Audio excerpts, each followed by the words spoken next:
Nasa 10 hinihinalang gulugod o spine ng tao ang kabilang sa latest na nakuha sa Taal Lake ng mga diver na naghahanap sa missing sabongeros kahapon.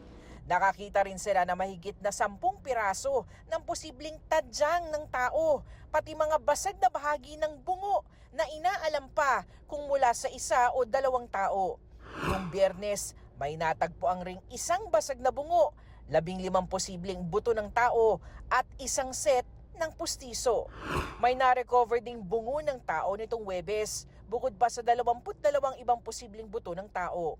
Lahat ng ito nakuha sa bahagi ng Taal Lake na tinukoy ni Dondon Patidongan na posibleng pinagtapunan umano ng mga nawawalang sabongero. Nasa PNP Crime Lab na ang mga buto para sa pagsusuri at iba pang testing. Dagdag ito sa mahigit 400 buto ng naunang na-recover sa lawa.